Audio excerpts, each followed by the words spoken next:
आज एक लेख लिहिलाय नवनाथ बन यांनी. त्यांच्याकडे हे भाजपचे लोक जे काही लिहितात त्याला ते पहिली बाजू म्हणतात. त्यांनी खरं तर थापाड्यांची पहिली बाजू असं त्या कॉलमचं नाव बदलून केलं पाहिजे. त्या कॉलमच्या शेवटी असं म्हणतात, भाषेचे तज्ञ म्हणून यापेक्षा एखाद्या याचे प्रवक्ते म्हणून असू द्या हो. ठीक आहे, आपण त्यांचं म्हणणं ऐकूया, त्यांचं म्हणणं ऐकूया. तुम्ही नका मला सांगू मी काय बोलायचं आहे. तुम्ही शांत बसा. भाजपला थापाडे म्हणण्याचे तुम्ही पण शांत बसा. भारतीय जनता पार्टीला शांत बसा.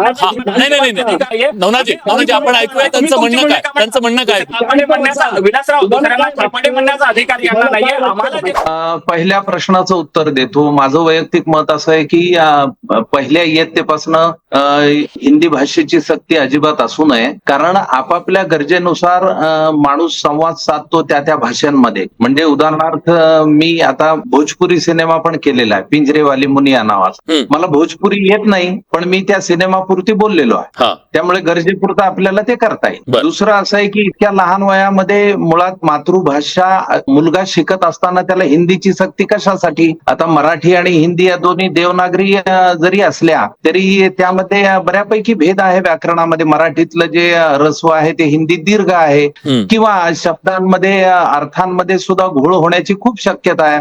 म्हणजे मराठीमध्ये चेष्टा म्हणजे टावाळी होते पण हिंदीमध्ये चेष्टा म्हणजे प्रयत्न करणं होतं. तर अशा पद्धतीचा घोळ होऊ शकतो आणि त्यांना इतक्या लहान वयात काय गरज आहे असा मला पडलेला प्रश्न आहे. त्यामुळे माझं स्पष्ट मत आहे की पहिल्या इयत्तेपासून ही हिंदी सक्तीची नको.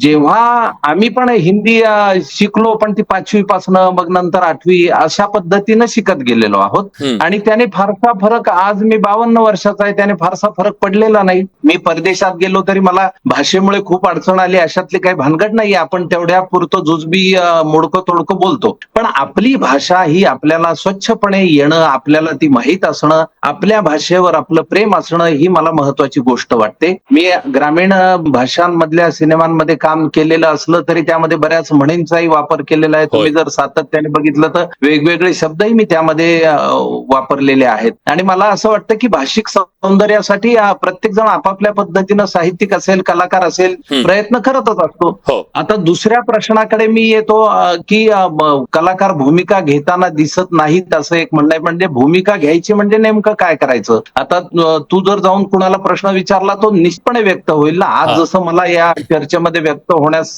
सांगितलं त्यावेळी मी स्पष्टपणे सांगितलं की मराठी ही आपली अस्मिताच असली पाहिजे, आपली संस्कृतीच आहे. बघ, एखाद्या घरातून जातं म्हणजे नुसतं जात नाही, त्याबरोबर ओव्या पण जातात. त्याबरोबर त्या सासूरवाशिणीचं जे काही दुःख असतं, तिचं जे काही चिंतन असतं ते सगळं निघून जातं. त्यामुळे आपल्या भाषेवर प्रेम करणं हे आपलं सर्वस्वी कर्तव्य आहे. माझ्या मुलाने, मी कॉस्मोपॉलिटन शहरामध्ये राहतो, जेव्हा माझा मुलगा एक दिवस म्हणाला अरे बाबा मी खूप कोशिश केली पण मला ते जमलं नाही, त्यावेळी मी बायकोला सांगितलं की घरामध्ये स्पष्टपणे मराठी बोलणं आणि त्यांना त्या भाषेत त्या शब्दांमधनं बाहेर काढणं हे आपलं कामच आहे. त्यामुळे घरामध्ये अगदी स्वच्छपणे मराठी बोलता आली पाहिजे. जवळपास जे मराठी कार्यक्रम होतात त्यामध्ये सहभागी होता आलं पाहिजे आणि आपल्या संस्कृतीचा, आपल्या भाषेचा अभिमान आपण बाळगलाच पाहिजे. मी सातत्याने मराठीच बोलतो, मी काही वेगळी भाषा बोलत नाही. म्हणजे एखाद्याला कळत नसेल तर मी त्याला सांगतो बाबा रे मला मराठीच येतं, मला बाकीची भाषा इतक्या चांगल्या पद्धतीनं बोलता येणार नाही असं माझ्या पद्धतीने व्यक्त होतो. जिथे गरजेचं असतं तिथे आपल्याला तोडकं मोडकं का होईना ते कम्युनिकेशन करता येतं. आता कम्युनिकेशन हाही शब्द बघ मी इंग्रजी वापरला की नाही, तुमचं वैशिष्ट्य असं आहे अगदी. पण तुमचं आणखीन एक वैशिष्ट्य असं आहे, मी हे तोंड देखलं म्हणत नाही, महाराष्ट्र सगळा म्हणतो, तुम्ही केवळ मराठीचं सौंदर्य वाढवलं असं नाहीये, तर त्या मराठीचा जो मराठवाडी लहेजा आहे, त्या मराठीचं जे सौंदर्य आहे ते त्यात सुद्धा तुम्ही भर घातलेली आहे, तिला समृद्ध करण्याचं काम केलेलं आहे, तिचा अभिमान बाळगलेला आहे तुम्ही. त्याच्याबद्दल सुद्धा तुमचं खरंच कौतुक करायला हवं. किरण, एकच मिनिट मी या विषयावर बोलतो की आपण भाषेला मोठं करत नसतो, भाषेमुळे आपण मोठं होऊ शकतो एखादा. कारण माझ्या अगोदर सुद्धा मराठवाड्याची बोली तितकीच सुंदर होती, तितकं सुंदर बोलणारेही होते, माझ्या बरोबरही आहेत आणि माझ्या नंतरही असणार आहे. त्यामुळे त्या भाषेची कृपा माझ्यावर असेल असं मी म्हणेन. मी भाषेपेक्षा कधीही मी असं म्हणणार नाही की मी त्या भाषेला मोठं केलं किंवा काय, भाषेने मला मोठं केलेलं असू शकतं असं मला वाटतं आणि असं माझं स्पष्ट मत. थँक्यू. किरण माने आपल्या सोबत आहेत. किरण, जे तुम्ही भूमिका घेत असता, मी असं म्हणा सगळेच भूमिका घेत नाहीत असं नाहीये, तुमच्यासारखी काही मंडळी आहेत जी आली नाहीत भूमिका मांडायला, पण साधारणपणे आज ही भूमिका भूमिका मांडणं का गरजेचं आहे असं तुम्हाला वाटतं? आणि दुसरं, भूमिका मांडताना काही भीती आहे का? नको उगाच कशाला फंद्यात पडायचं, बघू काय होतंय ते. नक्कीच कलाकारांमध्ये ही भीती आहे. म्हणजे असं नाही की तू आता हिंदी भाषेवर विचारायला गेलास, पहिल्यांदा मी एक पहिला मूळ मुद्दा जो आहे, हा. हिंदी भाषेच्या सक्तीला माझा विरोध आहे, हे मी पहिल्यांदा सांगतो. बरं, का आणि विरोध? त्याच्यावर आपण नंतर बोलूया. पण तुझा जो प्रश्न आहे त्याच्यावर मी येतो की कलाकारांमध्ये भीती आहे का, तर भीती निश्चित आहे. कारण तू आता हा प्रश्न विचारलास, पण समजा अंबरनाथच्या शाळेत एका चिमुरडीवर बलात्कार झाला, त्यावेळी तू जर विचारायला गेला असतास तर किती लोक बोलले असते, मला संशय आहे. किंवा अंतरवाली सराटीत वयोवृद्ध महिलांवर, यांच्या अनेक लहान बाळांवर लाठीचार्ज झाला, त्यावेळी तू जर विचारायला गेला असतास तर किती लोक बोलले असते, मला शंका आहे. कारण काय ना, की आपल्याकडं असं झालंय की मला बरेच फोन येतात नटांचे की किरण तू बोलतोस यार, पण तुझ्यात दम आहे, आमच्यात तो धाडस नाही, आमच्यात ते धाडस नाही की सरकारवर टीका करायची. कारण अनेक गोष्टी असतात, काम हातातून जाण्याची भीती असते. माझं पण एक उदाहरण तुमच्या पुढे आहे, आता ताजं नाही, जुनं झालं, शिळं झालं ते, पण ते 3-4 वर्षांपूर्वी पहिलीच घटना होती ती. तुम्हाला आठवत असेल की मला सिरियल मधून काढून टाकलं होतं, पण त्यानंतर मी उभा राहिलो, ती गोष्ट वेगळी. पण बरेच जण म्हणतात की आम्हाला नाही ते करता येणार, आम्हाला जर सिरियल मधून काढून टाकलं. आमचं बरेच कलाकार पोटार्थी आहेत. आणि कसं आहे ना, की साऊथला प्रकाश राज परवा खूप छान बोलला की आम्ही भूमिका घेतो, मी भूमिका का घेतो, तर माझं करिअर सेट झालेलं आहे, माझ्याकडे पैसा पाणी मजबूत आहे, आणि मी ज्या जनतेनं मला इथपर्यंत पोहोचवलंय त्या जनतेचं काहीतरी देणं लागतं, म्हणून मला बोलायचं आहे. जर स्ट्रगलर कोण कलाकार असेल, तो नाही बोलला तर माझा त्याच्यावर काय हक्कच नाही. तर तसंच आहे. पण आपल्याकडे ते कलाकारही बोलत नाहीत, जे सेट झालेत, त्यांनाही तोही चांगला करत बोलावं लागतं. ते कितीही सडेतोड म्हणून फेमस असू देत, पण त्यांनाही हाही चांगला तोही चांगला ही भूमिका घ्यावी लागते. कारण त्यांची कुठली फाईल कधी ओपन होईल ही त्यांना भीती असते. आणि अनेक कलाकारांना असते की काही जणांना म्हाडामध्ये घर हवं असतं, काही जणांना सरकारी अनुदानं हवी असतात, काही जणांना अनेक गोष्टी आहेत. अनेक गोष्टीसाठी सरकारकडे याचना करावी लागते लोकांना. खरं तर तो हक्क आहे, अधिकार आहे आपला. पण अनेक गोष्टी अशा आहेत की त्यासाठी पुरस्कार असतात, सरकारी पदांवर वर्णी कोणाला लावायची असते. तर या सगळ्या गोष्टींमुळे लोक बोलायला घाबरतात. अनेक गोष्टीत पोटावर पाय येणं ही महत्वाची, जी विलास तुमच्याही क्षेत्रात आहे. तुमच्याही क्षेत्रात पोटावर पाय येण्याची मोठी भीती आहे. जसं मी एकदा मागे एका संपादिकेंना विचारलं होतं एका न्यूज चॅनेलच्या की तुम्ही प्रशासनाला एखादी गोष्ट, गंभीर घटना घडली की थेट गृहमंत्र्यांना का टार्गेट करत नाही, तर त्यावेळी त्यांनी त्याचं उत्तर त्या देऊ शकल्या नव्हत्या, कारण भीती आहे. एक तुला साधं उदाहरण सांगतो, एक कलाकार म्हणून, की उद्या मीरा भाईंदर महानगरपालिकेत उद्या आणीबाणीत जे बंदिवास झाले, इंदिरा गांधींच्या आणीबाणी, त्यावेळी ज्यांना तुरुंगवास भोगावा लागला होता, अशा 10 जणांचा सत्कार आहे उद्या. आणि त्यासाठी मला प्रमुख पाहुणे म्हणून बोलवत आणि मला सांगितलं, तर मी म्हटलं येतो, मी नक्की येतो, उद्याच आहे बरं का. तर मी म्हटलं ठीक आहे, कलाकार म्हणून तुम्ही मला हा मान देताय, मी येतो, नक्की येतो. पण मी आत्ता सुरू असलेल्या अघोषित आणीबाणीवर मी बोलणार आहे, ते तुम्हाला चालेल का? ज्या आणीबाणीत आम्हाला बोलण्याची संधी नाही, आम्हाला बोलता येत नाही. बोललं की भीती वाटते की नोकरी हातातून जाईल, काम हातातून जाईल, काहीतरी अडचण येईल, केस होईल आपल्यावर. अगदी कुणाल कामराचं उदाहरण ताजं आहे. त्यामुळे आपल्याला वाटतं की काय, म्हणजे मंत्रीच म्हणतो त्याला सोलून काढा. म्हणजे ही भीती आहे, तुमचं म्हणणं भीती आहे, जी भीती आहे. तर मी म्हटलं की तुम्हाला बोललं तर चालेल का? आणि जे बंदिवासी झाले होते आणीबाणीच्या काळात, त्यांना मी एक प्रश्न विचारेन की आत्ता सुरू असलेल्या मणिपूरच्या भगिनींवर झालेले अत्याचार असू दे, इतर त्यातल्या एका प्रश्नावर तुम्ही सरकारला जाब विचारा स्टेजवर येऊन. तेव्हापासून मला त्यांचा फोन आला नाही परत. म्हणजे त्यांनी तर त्यांना कळलं की नको आपण बोला, म्हणजे ही भीती त्यांनाही आहे. ठिकाणी आपण कॉल लावला असं कदाचित. तर ते कसं होतं की आपल्याला बोलायची संधी पाहिजे ना आपल्याला.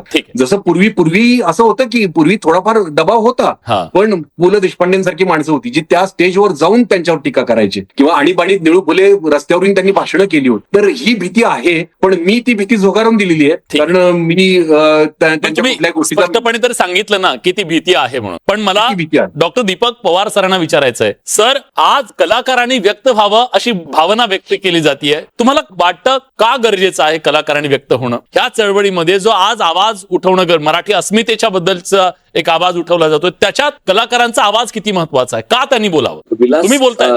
हो विलास, मला असं वाटतं की फक्त कलावंतांनी बोललं पाहिजे असं नाही, प्रत्येक मराठी माणसानेच बोललं पाहिजे. होय, लेखकांनी बोललं पाहिजे, पत्रकारांनी बोललं पाहिजे, कलावंतांनी बोललं पाहिजे, अभिजनांनी बोललं पाहिजे, विचारवंतांनी बोललं पाहिजे. आणि का बोललं पाहिजे? तर मराठी भाषा ही आपल्या सगळ्यांच्या सामूहिक मालकीची आणि प्रेमाची गोष्ट आहे. म्हणजे ही जी मराठी भाषा आहे, म्हणजे मकरंद अनासपुरे भाषेच्या एका वेगळ्या लहेजाचं प्रतिनिधित्व करतात, किरण माने एका वेगळ्या लहेजाचं प्रतिनिधित्व करतात. आपण सगळे, आपल्या सगळ्यांना जी ओळख मिळाली आहे ती मराठी भाषेमुळे भाषेमुळे जर मिळाली असेल आणि आज त्या भाषेच्या पुढे जर संकट असेल तर त्या भाषेच्या बद्दल बोलणं ही आपली भाषिक, सांस्कृतिक आणि नैतिक जबाबदारी. तू जे म्हणलास लोक आधीच्या मंडळींना विचारताना की लोक का बोलत नाही, तर मी ह्यातल्या अघोषित आणीबाणीच्या मुद्द्याकडे जात नाही, कारण तो किरण मानेंनी मांडला. यातला मला शास्त्राचा विद्यार्थी आणि भाषेच्या चळवळीतला कार्यकर्ता म्हणून मला जो महत्वाचा मुद्दा वाटतो तो म्हणजे महाराष्ट्रातल्या कलावंतांमध्ये, लेखकांमध्ये, प्रशासकांमध्ये, राजकारण्यांमध्ये बहुतेक लोकांची मुलं मराठी माध्यमामध्ये शिकतच नाही. बहुतेक लोकांची मुलं मराठी माध्यमात नाही, इंग्रजी माध्यमात सुद्धा एसएससी बोर्डात शिकत नाही. ती सीबीएसई, आयसीएसई बोर्डाच्या शाळांमध्ये शिकतात, आयजीसीएसई, आयबी बोर्डाच्या शाळांमध्ये शिकतात. आणि हे कशातनं झालंय तर गरिबांची मुलं, आणीपाणी बोलणाऱ्या लोकांची मुलं जेव्हा मराठी माध्यमाच्या शाळांमध्ये आली आणि शिक्षणाचं सार्वत्रिकीकरण झालं तेव्हा समाजातल्या उच्चवर्णीयांनी आणि उच्चवर्गीयांनी पहिल्यांदा जो मार्ग स्वीकारला तो आता बहुजन समाजाने पण स्वीकारलाय. ज्यांच्या घरामध्ये मराठी नाहीये ते लोक काय म्हणतात, आपल्या मुलांना इंग्रजी माध्यमाच्या शाळेत घातल्यावर आम्ही घरी मराठीत बोलतो. त्या सगळ्यांनी आपल्या घराचे ट्रॅक रेकॉर्ड तपासून बघितले पाहिजे. ज्यांची मुलं इंग्रजी माध्यमामध्ये गेली आहेत त्यांच्या घरातली भाषा अनेकदा इंग्रजी होते पण मुलं मराठी शिकत नाही. आणि मग तडजोडीचा भाग म्हणून त्या मुलांच्या शाळेमध्ये हिंदी बोलली जाते. आणि म्हणून भाजप आणि संघाचे लोकांना पहिली बाजू म्हणून लोकांना सांगत राहतात की हिंदी फार चांगली भाषा आहे आणि ती सहिष्णुतेच्या अभिव्यक्तीची भाषा आहे. ही जी कोकण भूमी आज महाराष्ट्रामध्ये निर्माण झाली आहे ही मराठी शाळांना गेल्या 40 वर्षामध्ये लागलेल्या उतरत्या कळेमुळे आहे. त्यामुळे आज आपण सगळे हिंदी सक्तीला विरोध करतो, आपण एका बाजूने बोलतो, हे चांगलं आहे आणि सरकारला आपण जेरीला आणूच. पण एकदा सरकारने तिसऱ्या भाषेची सक्ती मागे घेतली की गप्प बसून चालणार नाही. कलावंतांना, लेखकांना, कुणालाच इथून पुढे आपल्या मुलांना जर लोकांनी मराठी माध्यमाच्या शाळेत घातलं नाही तर या प्रकारच्या आंदोलनांमध्ये लोकांच्या सहभागाची काय, आपल्या यशस्वीतेची पण शक्यता नाही. तुझ्या बातमीमध्ये सुरुवातीला तू संजय राऊतांचा उल्लेख केलास की माधुरी दीक्षित का बोलत नाहीत, सगळ्या विषयांवर ज्यांना मत आहे ते नाना पाटेकर का बोलत नाहीत. याचं साधं कारण असं आहे की एकदा तुम्ही सरकारचे आश्रित झालात, एकदा तुम्ही वर्षावरच्या गणपतीला जायला मिळतं म्हणून प्रचंड खुश झालात की तुम्हाला पाठीचा कणा राहत नाही. मराठी लेखकांमध्ये, कलावंतांमध्ये, अभिजनांमध्ये पाठीचा कणा नसलेल्या लोकांची बहुसंख्या आहे आणि म्हणून ते मराठीबद्दल बोलत नाही. ते चार भिंतीच्या आत बोलतात. आणि अशा प्रकारचे आडनावाने मराठी राहिलेले जे लोक आहेत त्यांना बाजूला टाकून मराठीचा लढा लढला पाहिजे. म्हणजे माधुरी दीक्षित यांनी तोंड उघडलं तरच मराठीच्या लढ्याला यश येणार नाही. माधुरी दीक्षित कधी बोलतील? पहलगामच्या हल्ल्यानंतर त्या बोलल्या असतील टूलकिटच्या बद्दल. पण त्या सांगतात ना, जेव्हा सांगतात सर की मी मध्यमवर्गीय मराठी कुटुंबातून आली आहे, मराठी असण्याचा जे काही त्यांना हे मराठी माणसाला त्यांच्याबद्दलचा अभिमान हे सगळं आहे. जेव्हा मराठी संकटात आली तेव्हा त्यांनी बोलावं ही अपेक्षा करणं काय चुकीचं आहे मराठी माणसाचं? नाही, ही अपेक्षा विलास सचिन तेंडुलकरांकडनं पण करणं. सुनील गावस्करांनी तिकडे जाऊन कॉमेंट्री करतायत ते लंडनमध्ये. नाही, सचिन तेंडुलकरांचे वडील हे मुंबई मराठी ग्रंथ संग्रहालयाच्या मराठी संशोधन मंडळाचे प्रमुख होते. आता मला सगळ्यात शेवटी जायचंय सत्ताधाऱ्यांची बाजू ऐकण्यासाठी. नवनाथ बन आपल्या सोबत आहेत. नवनाथजी, तुम्ही सगळी मतमतांतर ऐकलेली आहे. प्रश्न थेट आहे, तुम्हाला या महाराष्ट्रातल्या 12 कोटी जनतेने, मराठी माणसानं निवडून दिलेलं हे सरकार आहे. पण प्रश्न हा विचारला जातोय की मग तुम्हाला काही मोजक्या हिंदी भाषिकांचा एवढा पुळका का हिंदीचा एवढा अट्टहास कशासाठी, हा सवाल आहे. विलासराव, आजची चर्चा म्हणजे मला एक कविता आठवते, ना मेघ बरसले ना मेघ गरजले, ना मेघ बरसले ना मेघ गरजले, परंतु चर्चा सुरू झाली महाप्रलयाची की मदत का केली जात नाही. अशा पद्धतीची अवस्था आजच्या चर्चेची आहे. मुळामध्ये महाराष्ट्रामध्ये हिंदी सक्ती नाही, महाराष्ट्रामध्ये फक्त आणि फक्त मराठी सक्ती आहे. आणि महाराष्ट्रात भारतीय जनता पार्टीच्या सरकारने मराठीचाच आग्रह केला. आपल्याला पहिलीपासून त्रिभाषा सूत्र आपण स्वीकारलं, परंतु तिथं हिंदी बरोबर अजून जवळपास त्रिभाषा का स्वीकारलं नवनाथराव? जवळपास 22 भाषांचा पर्याय त्या ठिकाणी आपल्याला उपलब्ध आहे. त्रिभाषा आपण त्रिभाषा का? विलासराव, आपलं त्रिभाषा धोरण जवळपास 1968 पासून आपण स्वीकारलंय. फक्त त्यावेळेला आपण 5वी पासून हिंदी सक्ती केली. आता आपण पहिली पासून तिसरी भाषा सक्ती करतोय, हिंदी भाषा सक्ती करत नाही. त्रिभाषा धोरण हे आपण आता नाही तर याच्या आधी 1968 पासून आपलं त्यावेळेच्या शिक्षण आयोगाने दिलेल्या अहवालानुसार, कोठारी आयोगाच्या अहवालानुसार 1968 पासून आपण महाराष्ट्रानं त्रिभाषा सूत्र स्वीकारलेलं आहे. ते आज स्वीकारलेलं नाही. आता फक्त ते पहिलीपासून आपण लागू करतोय. यामध्ये पहिलीपासून हिंदी सक्ती नाही, पहिलीपासून तिसरी भाषा शिकणं याची सक्ती आहे. त्याच्यामध्ये आपल्याला संस्कृत असेल किंवा इतर भाषा जवळपास महाराष्ट्रात आपल्याला 16 भाषा शिकण्याचे पर्याय उपलब्ध आहेत. मला आजच्या चर्चेच्या निमित्ताने फक्त एकच सांगायचं की ज्या पद्धतीनं किरणजी माने यांनी आपली भूमिका मांडली की आम्ही कलाकार म्हणून पुढे आलेलो आहोत, परंतु किरण माने हे कलाकार म्हणून न येता उभाटा गटाचे कार्यकर्ते आहेत. तुम्हाला आठवत असेल तर कोविडच्या काळामध्ये पत्रकारिता करणाऱ्या पत्रकारांना घरात उचलून अटक केली, घरातून त्यांना डांबून तुरुंगामध्ये टाकलं गेलं. कारण काय, एक बातमी सरकारच्या विरोधात दिली होती. कंगना रनौत सारख्या कलाकार त्यावेळेला कलाकार होत्या, भारतीय जनता पार्टीमध्ये नव्हत्या, त्यांचं घर तोडण्याची हिंमत त्यावेळच्या उभाटा सरकारनं, उद्धव ठाकरे सरकारनं केलं होतं. परंतु त्यावेळेला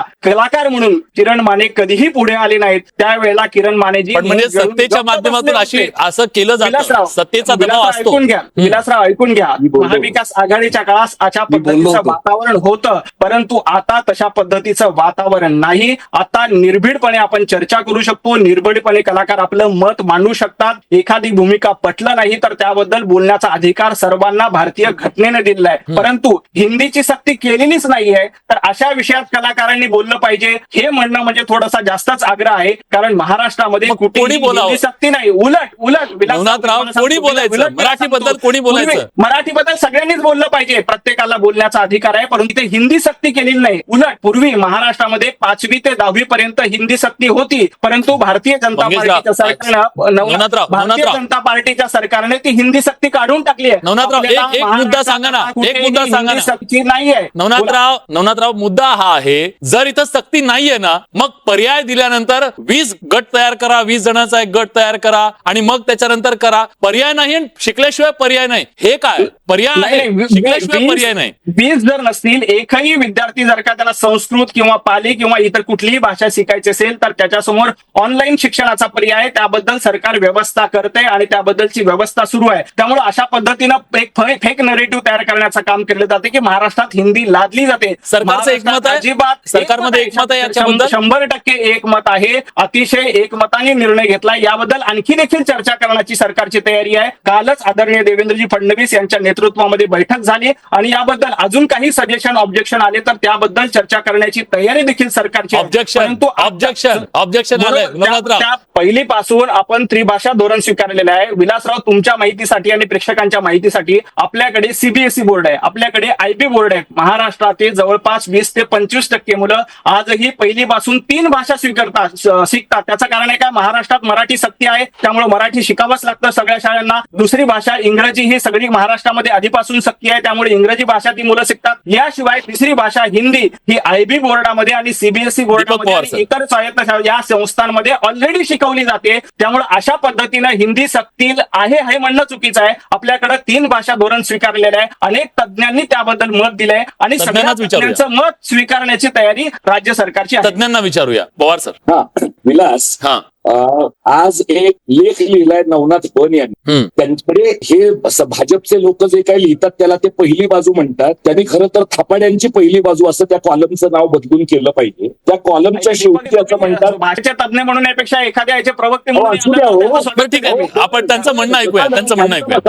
तुम्ही नका मला सांगू मी काय बोलायचं आहे. तुम्ही शांत बसा. भाजपला थापाडे म्हणण्याचे तुम्ही पण शांत बसा. भारतीय जनता पार्टीला नाही, नवनाथजी आपण ऐकूया त्यांचं म्हणणं काय. त्यांचं म्हणणं काय? विलासराव, दुसऱ्यांना थापाडे म्हणण्याचा अधिकार यांना नाहीये. आम्हाला आम्ही जे काही म्हटलं ते ठीक आहे. पवार सर थोडंसं मागे सरका सर. विलासराव, दीपक पवारांबद्दल मला अतिशय आदर आहे. त्यांनी भाषातज्ञ म्हणून आपली भूमिका, ठीक आहे, भाषातज्ञ म्हणून ते त्यांचं मत म्हणते. प्लीज, राग आहे ना नवनाथराव, राग आहे ना मराठी माणसाच्या मनात. प्लीज राजकारणाच्या चळवळीतला कार्यकर्ता आहे. पण तुम्ही जे सांगताय ते भाषेचं खोटं राजकारण लोकांना सांगताय. तुमचा प्रतिवाद फक्त भाषातज्ञ करतील तुमच्या टोळीचा, हे संभवत नाही. तुम्हाला येऊ द्या माझा राग, काही प्रॉब्लेम नाहीये. तुम्ही ही जी काही देशामध्ये खोटी समरसता निर्माण करण्याचा प्रयत्न करताय ना, त्या तुमच्या प्रयोगशाळेचा भाग म्हणून तुम्हाला हिंदी सक्तीची पाहिजे. आता तुम्ही जे सांगितलं, आपला गैरसमज आहे की हिंदी महाराष्ट्रात सक्ती नाही आहे. हिंदी तिसरी भाषा म्हणून निवडली, त्याच्याबरोबर 16 भाषा शिकता येणार आहे. पण ऐका जरा, ऐका जरा. हा प्लीज त्यांचं म्हणणं ऐका. भारतामध्ये 22 भाषा आहेत. हिंदी आणि मराठी या 2 भाषा बाजूला काढल्या तरी 20 उरतात. महाराष्ट्रामध्ये या 20 भाषा शिकवायच्या आहेत का? मुद्दा क्रमांक 1. त्यासाठी लागणारं बौद्धिक इन्फ्रास्ट्रक्चर महाराष्ट्र सरकारकडे आहे का? मुद्दा क्रमांक 2. आणि ज्या सरकारकडे एवढं सगळं शिकवण्याची सोय आहे त्या सरकारकडे आणि याच्या आधीच्या सरकारांकडे सुद्धा अमराठी शाळांमध्ये मराठी शिकवण्यासाठी पुरेसं मनुष्यबळ का नव्हतं? आता बन यांनी म्हटलं सीबीएसई आयसीएसई बोर्डाच्या शाळांमध्ये आयबी बोर्डाच्या शाळांमध्ये 3 भाषा शिकवतात. आमचं म्हणणं असं आहे लोकांना इंग्रजी शिकवा, इंग्रजी माध्यमाच्या शाळेत मराठी शिकवा, तिथली सुद्धा हिंदी काढून टाका. तिसरी भाषा नकोय ना तुम्हाला तर मराठी शाळामधल्या मुलांच्या उरावर तिसरी भाषा आणण्यापेक्षा तिथली पण तिसरी भाषा काढून टाका. आणि तुम्ही जे सांगताय तमिळ शिकवलं जाईल, तेलुगू शिकवलं जाईल, 20 मुलं तुम्हाला एखाद्या तालुक्याच्या ठिकाणी तमिळ शिकणारी मिळाली तर 1ली ते 4थी जिथं लोक 1 किंवा 2 शिक्षकी शाळेमध्ये शिकतायत, जिथे एकच शिक्षक मराठी शिकवतोय, गणित शिकवतोय, विज्ञान शिकवतोय, तोच शिक्षक तमिळ पण शिकवणार आहे का? तोच शिक्षक तेलुगू पण शिकवणार आहे का? या प्रकारचं एक्सपर्टीज नसल्यामुळे तुम्ही अनिवार्य या शब्दाला पर्याय म्हणून सर्वसाधारण आणलं. बन साहेब तुमची अडचण मी समजू शकतो. तुम्ही माध्यम प्रमुख आहात. सरकारनं काहीही केलं तरी ते पटवून सांगण्याची जबाबदारी तुमच्यावर आहे.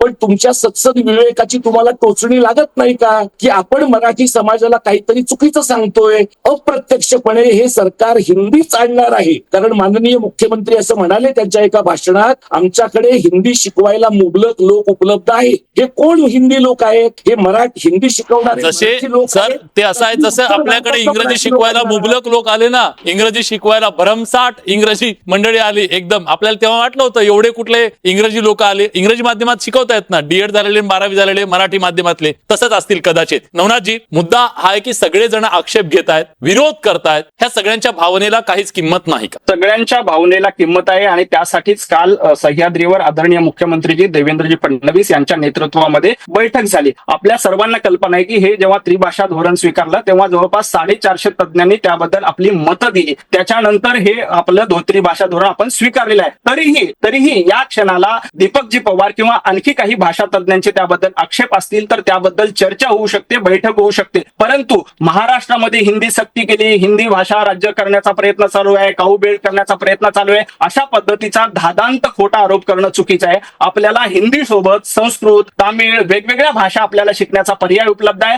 त्याबद्दल इन्फ्रास्ट्रक्चर आहे का नाही याबद्दल चर्चा होऊ शकते. नाही म्हणूनच ही चर्चा आहे नवनाथराव, म्हणूनच ही चर्चा आहे. मला शेवटच्या कमेंटसाठी मी जातोय. किरणजी तुम्ही आणि नंतर मकरंदजी तुम्ही शेवटची कमेंट काय आवाहन कराल तुम्ही सरकारला या मुद्द्यावर? काय की बघा हिंदी सक्ती आपण याचा विचार केला पाहिजे. आता यांनी काऊ बेल्टचं नाव घेतलं. बिहारमध्ये आहे का? नाही. गुजरातमध्ये आहे का हिंदीची सक्ती? नाही. नॉर्थ इंडियन स्टेट्समध्ये कुठल्याही हिंदीची सक्ती नाही. दख्खनी राज्यांमध्ये ही सक्ती का केली जाते म्हणून लोकांना संशय येतोय आणि तो व्यक्त तर केलाच पाहिजे ना लोकांनी. मुळात हिंदी राष्ट्रभाषा नाही, मुळात ती ऑफिशियल अधिकृत एक भाषा आहे. एका छोट्या प्रदेशाची भाषा आम्ही सगळ्यांनी का सक्तीने शिकायची? हिंदीला विरोध नाही, हिंदीवर प्रेम आहे आमचं, पण मराठीच्या सुरक्षेची काळजी आमची पहिल्यांदा आहे. मराठीवर आमची मायभाषा आहे, मायबोली आमची. आणि तुम्ही जर हिंदी लादणार असाल, कशाची सक्ती करणार असाल तर ते अजिबात मान्य केलं जाणार नाही. महाराष्ट्रातही हे मान्य केलं जाणार नाही. कारण मराठीच आधी आम्ही प्रमाण भाषेच्या जोखडातून बाहेर काढण्यासाठी आम्ही बाहेर पडलोय सगळे की ग्रामीण भाषा त्यातले शब्द आपलेसे करा. मराठीनं प्रमाण भाषेनं थोडंसं व्यापक आता स्वरूप घेतलं पाहिजे.